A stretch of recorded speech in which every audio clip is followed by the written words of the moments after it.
Este mensaje va dirigido a todos nuestros hermanos, a toda la feligresía adventista y a la comunidad en general, especialmente aquí en Tegucigalpa, porque quiero darles la bienvenida a la nueva cafetería vegetariana Granix, que fue inaugurada el pasado 15 de julio del 2024.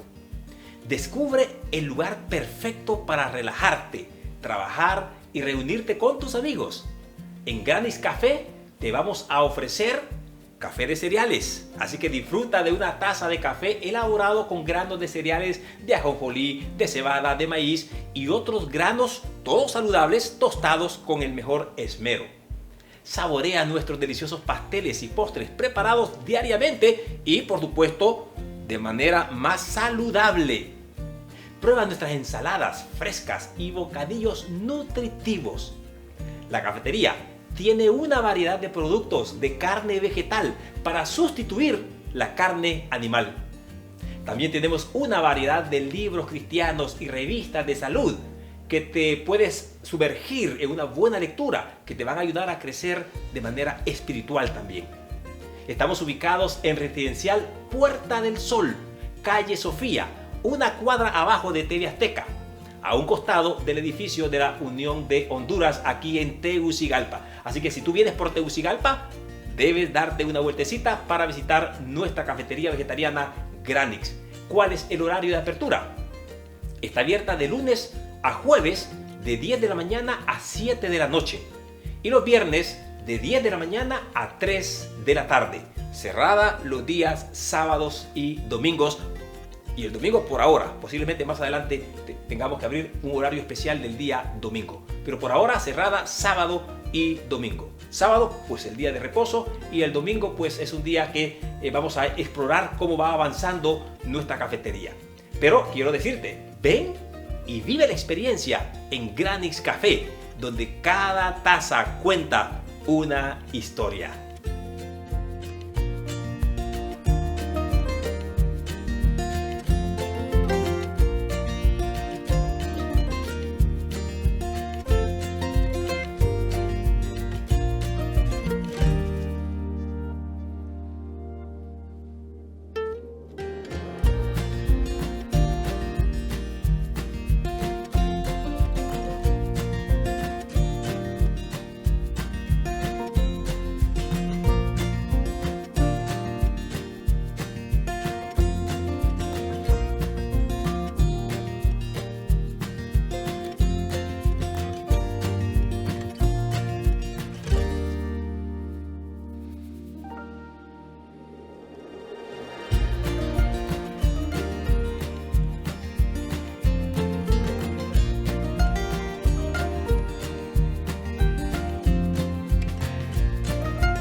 ¿Qué tal, hermanos? ¿Qué tal, amigos? Qué privilegio el nuestro, el que usted pueda acompañarnos todos los domingos en este su programa Escrito Está, que se transmite todos los domingos a partir de las 6 de la tarde a través de Hub Media Honduras. Hoy ya es domingo 8 de septiembre y como decíamos en el programa anterior, estamos en el mes de la patria, celebrando los días festejos y nos acercamos cada vez más a la celebración máxima que es el 15 de septiembre. Así que el próximo domingo posiblemente habrán ya desfiles, porque comienza el 14 con los desfiles de las escuelas, de las prebásicas, para dejar la gran celebración el día 15 con los colegios secundarios y por supuesto las Fuerzas Armadas y todo el mundo desfila en esa ocasión. Pero eso será el próximo domingo.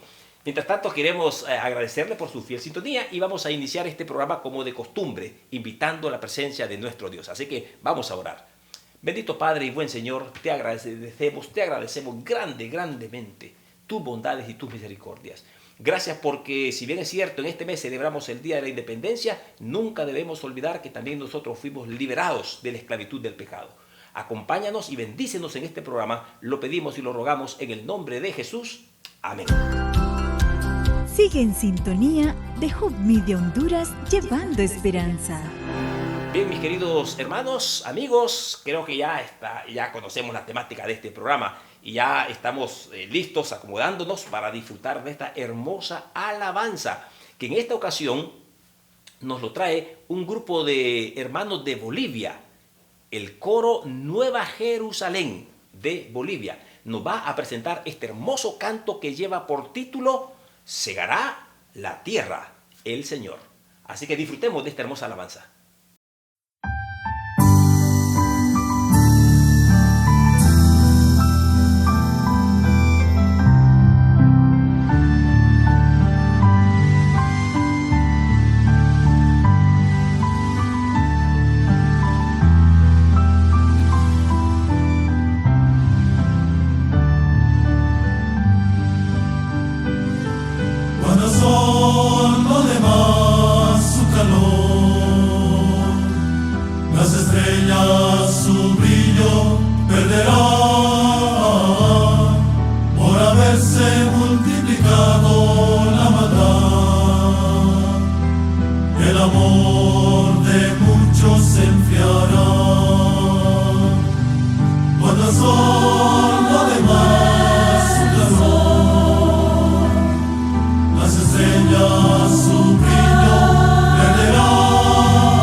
Gracias al coro de Bolivia por interpretarnos ese maravilloso momento cuando el Señor recoja la mies y lleve el fruto, que son sus hijos e hijas, a la patria celestial.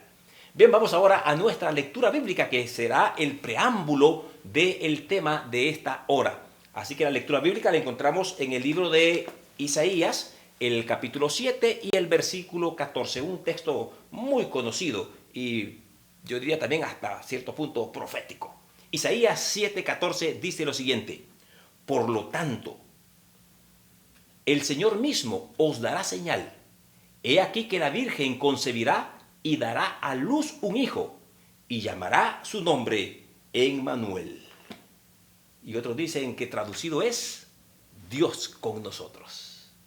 El tema que el pastor Roberto Costa nos trae en esta ocasión lleva por título ¿Quién es Jesús?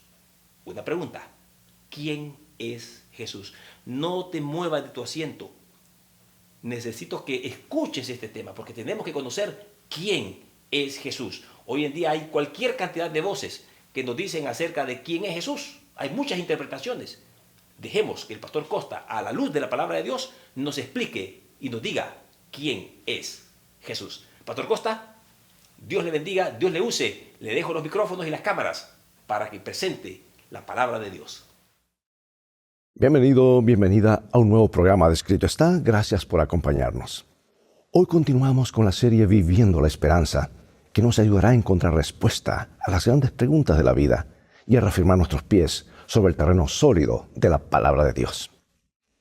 Después de la destrucción de Jerusalén en el año 70 después de Cristo, Adriano, el emperador romano, construyó otra ciudad en el lugar que había ocupado Jerusalén y la llamó con su nombre.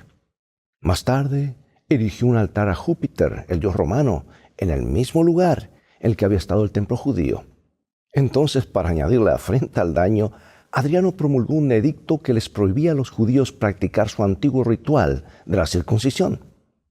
Y estas crueldades humillantes solo se podían soportar por la creencia de que el Mesías prometido pronto vendría a libertarlos de la opresión de los romanos.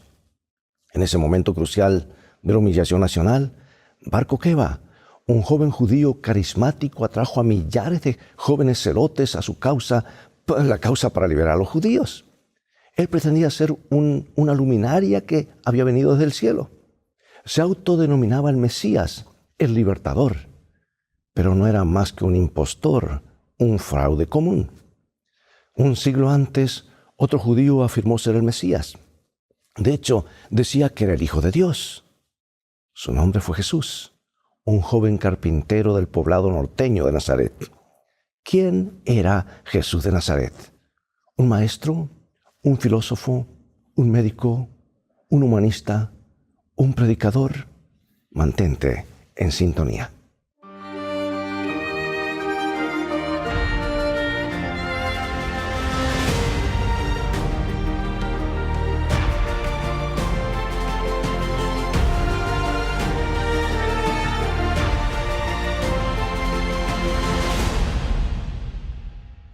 Cuando Jesús caminó por los polvorientos caminos de Palestina, quienes lo vieron quedaron impresionados por su presencia. Quienes lo escucharon exclamaron: «Ningún hombre habló jamás como este hombre». Vivió menos de 35 años sobre esta tierra, pero toda la historia se data a partir de su nacimiento. Un escritor resumió gráficamente la vida de Cristo con estas palabras: 19 siglos han llegado y se han ido, y todavía es la figura central de la raza humana. Todos los ejércitos que alguna vez marcharon, y todas las naves que alguna vez navegaron, y todos los parlamentos que alguna vez se sentaron, y todos los reyes que han reinado, no han afectado la vida del hombre tanto sobre la tierra como es esa única vida solitaria. Bueno, muy pocos estarán de acuerdo con estos hechos históricos, pero a menos que Jesús sea más que todo eso, no será el verdadero Jesús, el verdadero Mesías. Al igual que Bar Kokhba, Jesús afirmó que venía del cielo. Dice en San Juan capítulo 6, versículo 38, «Porque he descendido del cielo». Bueno, al igual que Bar Kokhba, Jesús dijo que había venido a liberar a los cautivos. Pero Jesús vino a libertar y a liberar a los hombres de la culpa y el pecado por medio del amor, no por la fuerza. Pero eso no responde a la pregunta: ¿fue Jesús el Mesías? Muchos hombres aparecieron durante el primer siglo diciendo que eran el Mesías. ¿Qué evidencia tenemos para probar que Jesús era quien decía ser? Bueno, Jesús mismo nos dio la respuesta. Las Escrituras, ellas son las que dan testimonio de mí. Obviamente, el Nuevo Testamento no se había escrito aún en los días de Jesús. Por lo tanto, lo que Jesús estaba diciendo era que el Antiguo Testamento prueba quién y por qué y qué es Él. El Nuevo Testamento, escrito después de la muerte de Cristo, es la historia de su vida, su historia registrada por sus contemporáneos. Bueno, vayamos a las profecías del Antiguo Testamento con respecto al Mesías, el Libertador, y veamos si la vida y la muerte de Jesús las cumplen con precisión. En las puertas del jardín del Edén, el Señor le dio a Adán y Eva la primera promesa de un libertador. Y al reprender a Satanás, a la serpiente, el Señor les dijo: y pondré enemistad entre ti y la mujer, y entre tu simiente y la simiente suya. Ésta te herirá en la cabeza, y tú le herirás en el calcañar. En otras palabras, un día un niño nacería y él quebrantaría el poder de Satanás. Pero al hacerlo, el libertador prometido recibiría una herida dolorosa. Y Eva esperaba que uno de sus hijos fuera aquel niño prometido. Es más, muchas madres en Israel deben de haberse preguntado si sus bebés recién nacidos no serían el prometido. Pero escucha, 7 siglos antes del nacimiento de Cristo, Dios predijo por medio de Isaías cómo nacería el libertador. Y aquí está, Isaías 7:14. Por tanto, el Señor mismo os dará señal. He aquí que la Virgen concebirá y dará a luz un hijo, y llamará su nombre Emmanuel. ¿Tuvo Jesús un nacimiento milagroso? Mira, Lucas escribió lo siguiente acerca del nacimiento de Jesús. San Lucas capítulo 1, versículos 26 en adelante. El ángel Gabriel fue enviado por Dios a una ciudad de Galilea llamada Nazaret, a una virgen desposada con un varón que se llamaba José, y el nombre de la virgen era María. El ángel dijo: concebirás en tu vientre y darás a luz un hijo, y llamarás su nombre Jesús. Bueno, siglos antes del nacimiento de Cristo, Miqueas reveló el lugar en que nacería el Mesías. Y aquí está en Miqueas capítulo 5, versículo 2. Pero tú, Belén Efrata, de ti me saldrá el que será Señor de Israel. O sea que Miqueas dijo que el Mesías nacería en Belén. Sin embargo, el ángel Gabriel fue a Nazaret, a 147 kilómetros de distancia, para encontrar a María. Y escucha, esto es glorioso, hasta una semana antes del parto. Parecería que que Nazaret iba a ser el lugar de nacimiento de Jesús. Sin embargo, la Biblia dice en Lucas capítulo 2, versículo 1 al 5, aconteció en aquellos días que se promulgó un edicto de parte de Augusto César, que todo el mundo fuese empadronado, e iban todos para ser empadronados, cada uno a su ciudad. Y José subió de Galilea, la ciudad de Nazaret, a Belén, para ser empadronado con María, su mujer. Ahora, Lucas describe los acontecimientos posteriores a su arribo. Y aquí está. Y aconteció que estando ellos allí, se cumplieron los días de su alumbramiento, y dio a luz a su hijo primogénito, y lo envolvió en pañales, y lo acostó en un pesebre, porque no había lugar para ellos en el mesón. Durante siglos, patriarcas y profetas, sacerdotes y escribas, madres y padres, habían anhelado ese momento. Sin embargo, cuando llegó, no hubo trompetas de la fanfarria real. Su nacimiento fue recibido por el mugido de las vacas, el rebuzno de los burros. Aunque el tiempo y el lugar de su nacimiento habían sido predichos por los profetas, los ángeles tuvieron que anunciar su nacimiento a algunos pastores que cuidaban sus rebaños en el campo. Los ángeles cantaron: os ha nacido hoy en la ciudad de David un Salvador, que es Cristo el Señor. Bueno, hasta cumplir los 30 años, Jesús trabajó como carpintero en Nazaret. Entonces, en el 27 después de Cristo, Jesús cerró la puerta de la carpintería y se dirigió al río Jordán, donde millares seguían a su primo Juan el Bautista. Y después que Jesús fue bautizado por Juan en el río Jordán, ingresó en un ministerio que terminaría llevándolo al Calvario. Ahora, siglos antes, Isaías había predicho la obra del Mesías en estas palabras. Isaías capítulo 61.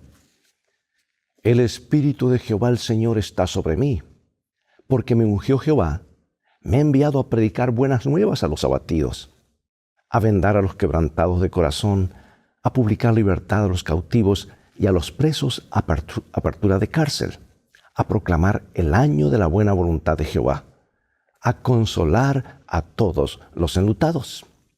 Y siglos después, en la sinagoga de su ciudad, Jesús se paró y leyó este mismo texto que Isaías había escrito tanto tiempo antes. Entonces cerró el rollo y dijo lo que está en San Lucas capítulo 4, versículo 21. Hoy se ha cumplido esta escritura delante de vosotros. ¿Era una afirmación ociosa? ¿Cómo fue el ministerio de Jesús? ¿Satisfizo realmente las necesidades de los hombres? Amigo y amiga, no hay registro de que alguien haya acudido a Jesús por sanación y no lo haya recibido. Lucas dice que la gente procuraba tocarle porque salía de él, poder salía de él y sanaba a todos. Los cuerpos tullidos eran restituidos, los músculos mustios eran renovados. Por el mero toque, el simple toque de su mano o una palabra de sus labios, los ciegos podían ver, los mudos cantar y los sordos oír. Cierto día se paró ante la tumba de un hombre que había estado muerto por 4 días y cuando llamó Lázaro, sal fuera, llantos y lágrimas se tornaron en júbilo. Este era el ministerio típico de Jesús.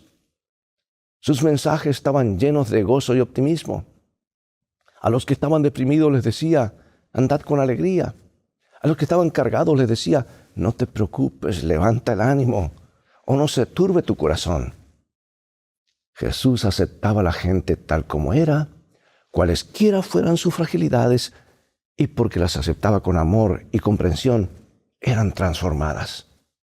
Recuerda, cierto día una mujer adúltera fue llevada ante Jesús por un grupo de acusadores que eran justos en su propia opinión, esperando que Jesús la condenara a muerte. Pero Jesús se detuvo y comenzó a escribir sobre la arena las bochornosas vidas de los acusadores. Uno tras otro los acusadores se alejaron y volviéndose a la mujer que temblaba en el suelo, paralizada por terror, Jesús le dijo, ni yo te condeno, vete y no peques más. Sí, Isaías había profetizado años antes que el ungido vendría a ordenar que a los afligidos de Sión se les dé gloria en lugar de ceniza, óleo de gozo en lugar de luto, manto de alegría en lugar del espíritu angustiado. Sin embargo, la evidencia más detallada que prueba su divinidad se encuentra en la muerte y la resurrección. Bueno, en el libro de los Salmos se predice la identidad del que había de entregar al Mesías miles de años antes de que el evento ocurriera. Salmo 41, 9. El hombre de mi paz, en quien yo confiaba, el que de mi pan comía, alzó contra mí el calcañar. Mateo nos cuenta cómo se cumplió esta profecía. Mientras la turba airada, con sus espadas y palos, ascendía la ladera del monte, los discípulos estaban sorprendidos al ver a Judas, uno de sus propios discípulos, de los discípulos de Jesús, un compañero de ellos, al frente de la turba como uno de sus líderes. Había participado horas antes de la última cena con ellos y cuando Jesús caminó tranquilamente hacia la banda le preguntó, aquí está en San Mateo capítulo 26, ¿a quién buscáis? Y desde el fondo llegó el grito, ¡a Jesús! Entonces Judas dijo, salve, maestro, y le besó. Entonces se acercaron y echaron mano a Jesús y le prendieron. Hasta el precio de la traición había sido profetizado con siglos de antelación, incluyendo en qué se gastaría el dinero. Zacarías capítulo 11. Y pesaron por mi salario 30 piezas de plata. Y tomé las 30 piezas de plata y las eché en la casa del Jehová al tesoro. Y Mateo da los detalles de la traición de Judas. Mateo capítulo 26. Entonces, uno de los 12, que se llamaba Judas Iscariote, fue a los principales sacerdotes y les dijo, ¿qué me queréis dar? Y yo los entregaré. y ellos le asignaron 30 piezas de plata. Pero después que Jesús fue condenado, Judas regresó ante el principal de los sacerdotes, y aquí está en Mateo 27, y arrojando las piezas de plata en el templo salió y fue y se ahorcó. Los principales sacerdotes, tomando las piezas de plata, dijeron: no es lícito echarlas en el tesoro de las ofrendas porque es precio de sangre. Y después de consultar, compraron con ellas el campo del alfarero para sepultura de los extranjeros.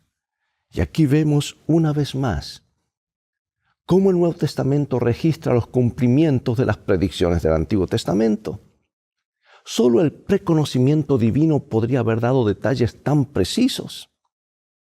Isaías había profetizado acerca del Mesías y dice así: di mi cuerpo a los heridores y mis mejillas a los que me mesaban la barba. No escondí mi rostro de injurias y de esputos, o sea, escupidas. Y Mateo brinda detalles aquella noche. Jesús, maniatado como un criminal común, fue llevado ante Caifás, donde lo juzgaron ilegalmente en medio de la noche. Entonces le escupieron el rostro y le dieron de puñetazos, y otros le abofeteaban. En la mañana siguiente lo llevaron ante el gobernador romano Pilato. Pero cuando los falsos testigos testificaron contra él, Jesús no dijo palabra. Luego el rey Herodes se mofó de él, y en una burla cruel lo vistió con las ropas reales. Entonces lo regresaron a Pilato, quien dijo que no podía encontrar ninguna falta en él. Sin embargo, lo hizo azotar. Y finalmente Pilato les planteó una elección a la airada multitud: ¿liberaré a Jesús o al notorio criminal llamado Barrabás? Y la multitud gritó: Barrabás. ¿Qué haré entonces con Jesús?, preguntó Pilato. Crucifícale, crucifícale. Ahora, amados, cientos de años antes de que los romanos hubieran siquiera inventado la crucifixión, de paso no la inventaron ellos, existió mucho antes como medio de castigo capital.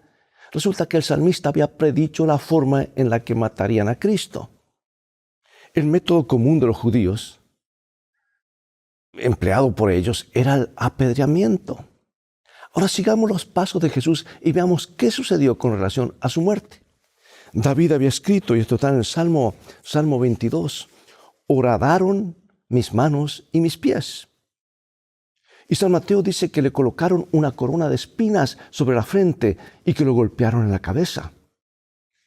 Y en el Calvario Jesús les permitió a los soldados mansamente que introdujeran los clavos en sus manos y sus pies. El discípulo Tomás fue testigo de ello. Y después de la resurrección de Jesús dijo: si no viere en sus manos la señal de los clavos y me metiere mi dedo en lugar de los clavos, pues no creeré. Cristo fue crucificado. Sus manos y sus pies fueron atravesados por los clavos, cumpliendo la profecía del Antiguo Testamento. Bueno, el rey David dijo que sucedería con las vestiduras del Mesías 1000 años antes de la muerte de Jesús. Salmo 22, 18. Repartieron entre sí mis vestidos y sobre mi ropa echaron suertes. Mira el cumplimiento. Juan, un testigo presencial, cuenta lo que sucedió en la cruz. Juan capítulo 19. Dice: tomaron sus vestidos e hicieron 4 partes, una para cada soldado. Tomaron también su túnica, la cual era sin costura, de un solo tejido de arriba abajo. Entonces dijeron: no la partamos, sino echemos suerte sobre ella, a ver de quién será. Pero el Antiguo Testamento también predijo algunas de las palabras que Jesús habría de pronunciar mientras pendía en la cruz. Aquí está Salmo 22:1. Dios mío, ¿por qué me has desamparado? Muchas de las profecías relativas al Mesías estaban totalmente fuera de control, del control humano de Jesús. Por ejemplo, humanamente no hubiera podido arreglar el lugar de su muerte, la forma de su nacimiento, su traición, los acontecimientos que rodearon su muerte. Sin embargo, uno de los factores más decisivos que prueban sin sombra de duda que Cristo fue enviado por Dios y que era el verdadero Mesías, se encuentra en el tiempo de su llegada. Porque después que los judíos fueron llevados a la cautividad de Babilonia, el ángel Gabriel le dijo al profeta Daniel el tiempo de la llegada del Mesías. Le dijo lo que está en Daniel capítulo 9, versículo 25. Y esto es lo que me gusta, hermanos, la profecía. Algunos dicen, no te compliques con fecha, que la profecía. Pero hermanos, sin la profecía no apuntamos a ninguna parte. Dice Daniel 9, 25. Sabe pues y entiende que desde la salida de la orden para restaurar y edificar a Jerusalén hasta el Mesías príncipe habrá 7 semanas y 62 semanas. O sea, 69 semanas equivalen a 483 días. Y en la profecía un día equivale a un año. Dice Ezequiel 4:6, día por año te lo he dado. Así que habría 483 años desde la orden de restaurar y reconstruir Jerusalén hasta que aparecía el Mesías. Y el decreto fue promulgado por el rey Artajerjes en el año 457 a.C. Y 483 años más tarde llegamos al año 27 después de Cristo. Ahora bien, sígueme con atención. Mesías en hebreo o Cristo en griego significa el ungido. ¿Y cuándo fue ungido Jesús? Lucas señala el año exacto. Aquí está San Lucas 3. En el año 15 del imperio de Tiberio César, que cuando todo el pueblo se bautizaba, también Jesús fue bautizado, y orando el cielo se abrió, y descendió el Espíritu Santo sobre él en forma corporal como paloma, y vino una voz del cielo que decía, Tú eres mi Hijo amado, en ti tengo complacencia. Jesús fue ungido por el Espíritu Santo en el momento de su bautismo en el Jordán. Y Pablo declara en Hechos capítulo 10, versículo 38, dice que Dios ungió con el Espíritu Santo y con poder a Jesús de Nazaret. Ahora, bien, hagamos un poco más de aritmética. Tiberio César comenzó a reinar en el 12 a.C. Y Lucas dice que Jesús fue bautizado en el 15º año del gobierno de Tiberio, lo cual nos lleva exactamente hasta el año 27 después de Cristo. Ahora, ¿cómo ves? La profecía de los 483 años se cumplió al pie de la letra, probando ciertamente que Jesús era quien él decía ser. Y la última parte de la profecía afirmaba que 3 años y medio más tarde, el Mesías moriría en medio de la 70ª semana de esa profecía. Y dice el libro de Daniel, Dios conoce el futuro, y aquí está. Y por otra semana confirmará el pacto a muchos. A la mitad de la semana hará cesar el sacrificio y la ofrenda. Y esta profecía, amados, también se cumplió con total exactitud.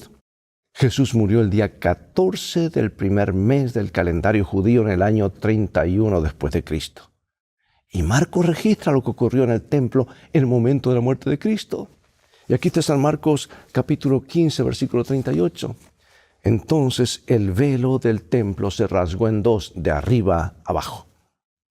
Eso indicaba que los israelitas ya no necesitarían de sacrificios para demostrar su fe en un Salvador futuro, porque el Mesías, el verdadero Cordero sacrificial, había sido sacrificado aquel día en el Calvario.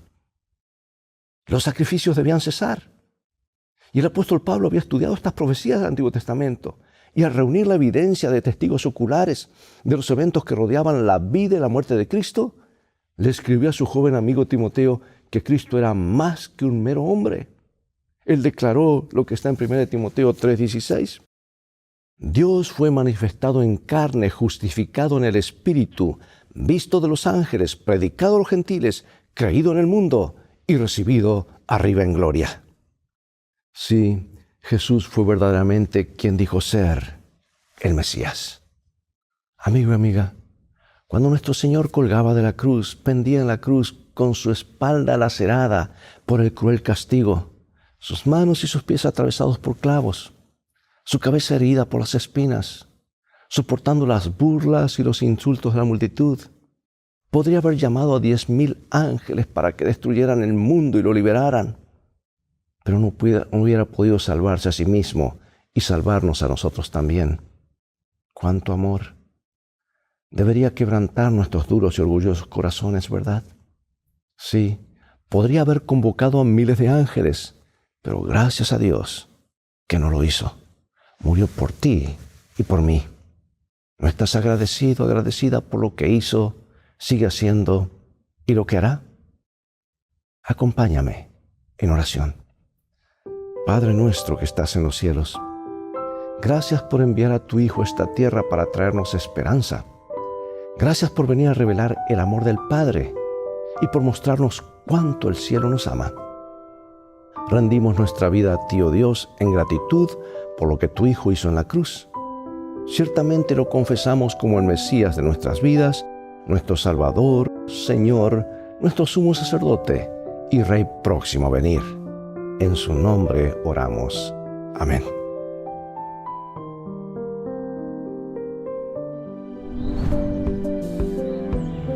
¿Te has preguntado alguna vez qué es lo que nos da fuerza para vivir realmente? Bueno, bienvenida una vez más a Toda Palabra. La historia nos cuenta que en una gran iglesia de Nueva York acababa de instalarse un nuevo órgano de tubos. Era un instrumento costoso y los feligreses reunidos aguardaban con expectativa el momento de escuchar su música. Pero precisamente en el instante cuando iba a comenzar el oficio religioso, se produjo un desperfecto en la instalación eléctrica.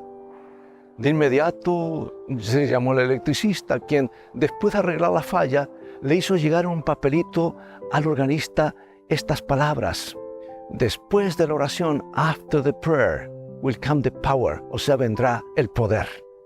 Y el técnico se refería a que una vez terminada la oración introductoria del servicio religioso, el organista podía disponer del instrumento. Pero sin darse cuenta, con esas simples palabras, hizo una valiosa declaración: después de la oración llegará el poder, vendrá el power. ¿Sabías que la oración es poder? Sin embargo, hay quienes sostienen que es un simple proceso de autosugestión que permite al individuo estimularse a sí mismo.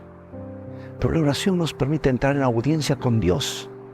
Y cuando es la expresión sentida del corazón, se convierte en una conversación amigable con el Creador, que nos da fuerza en la debilidad, sabiduría en la ignorancia, consuelo en el dolor y paz en la aflicción. Pero para que nuestras plegarias sean contestadas, existe una condición, y es la fe.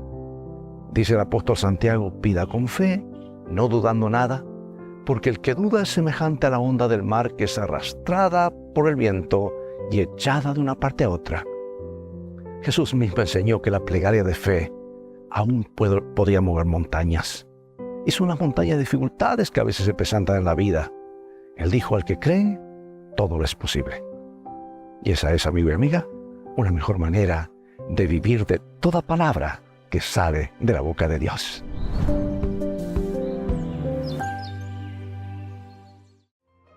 Llegó el momento de despedirnos y será hasta el próximo programa. Te invito a continuar estudiando los mensajes de esperanza de la Biblia y a sintonizar otro programa más de esta serie Viviendo la Esperanza. Así que visítanos en nuestro sitio de internet escritoestá.org, donde podrás ver nuevamente este programa y compartirlo con tus familiares y amigos. Y también podrás obtener gratis una variedad de materiales y estudios bíblicos que estoy más que seguro te ayudarán a conocer el amor de Dios y el plan que Él tiene para ti.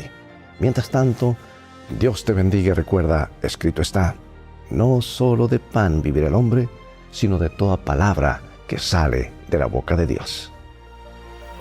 Gracias, muchas gracias, Pastor Costa, por tan maravilloso tema en el que hemos conocido varias facetas de la vida y del ministerio de Jesús. Ese Jesús que dio su vida por ti, sí, por ti, mi querido amigo, mi querida amiga. Dio también su vida por mí. Y es que su amor es tan grande por nosotros que Él lo único que desea es tu salvación, es mi salvación. Es que podamos conocerle cara a cara y poder vivir eternamente con Él. Pero la decisión no está en Él. La decisión está en tus manos. ¿Aceptarás esa invitación hoy? Así que ese fue el resumen del mensaje que el pastor Roberto Costa nos presentó en esta hora. Bien, vamos ahora prácticamente ya en descenso a lo que es este programa. Solamente me resta invitarles para la programación que se tendrá en Hub Media Honduras en este próximo miércoles. Y el programa es el tradicional En Esto Creemos, dirigido por el pastor Samir Sarmientos y nuestro hermano Jorge Altamirano, que interactúan para poder desarrollar una doctrina o un tema específico de la Biblia. Así que Dios pueda bendecir a ellos dos al dirigir la programación de este próximo miércoles. Y usted no puede dejar de ver este programa. Por lo demás, solamente me resta decirles que Dios les bendiga, que Dios les guarde, cuídense mucho y recuerden que Jesús dio su vida por ustedes y espera de ti una respuesta favorable. Un abrazo a la distancia, que Dios me bendiga y cuídense mucho. Hasta la próxima.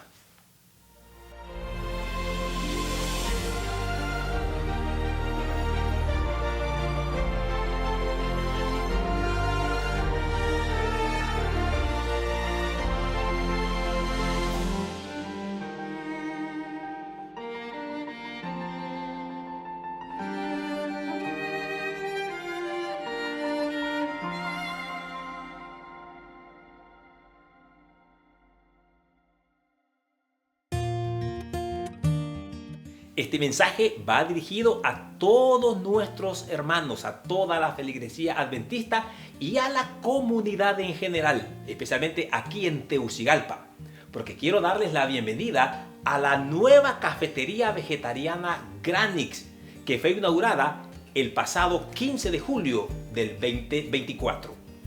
Descubre el lugar perfecto para relajarte, trabajar y reunirte con tus amigos.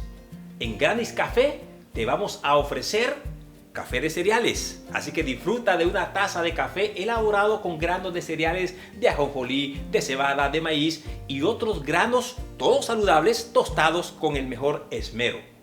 Saborea nuestros deliciosos pasteles y postres preparados diariamente y, por supuesto, de manera más saludable. Prueba nuestras ensaladas frescas y bocadillos nutritivos. La cafetería tiene una variedad de productos de carne vegetal para sustituir la carne animal. También tenemos una variedad de libros cristianos y revistas de salud que te puedes sumergir en una buena lectura que te van a ayudar a crecer de manera espiritual también.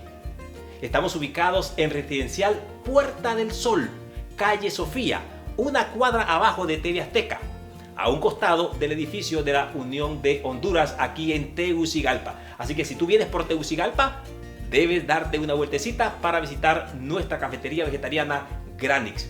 ¿Cuál es el horario de apertura? Está abierta de lunes a jueves de 10 de la mañana a 7 de la noche y los viernes de 10 de la mañana a 3 de la tarde. Cerrada los días sábados y domingos. Y el domingo por ahora, posiblemente más adelante tengamos que abrir un horario especial del día domingo. Pero por ahora cerrada sábado y domingo. Sábado pues el día de reposo y el domingo pues es un día que vamos a explorar cómo va avanzando nuestra cafetería. Pero quiero decirte, ven y vive la experiencia en Granix Café, donde cada taza cuenta una historia.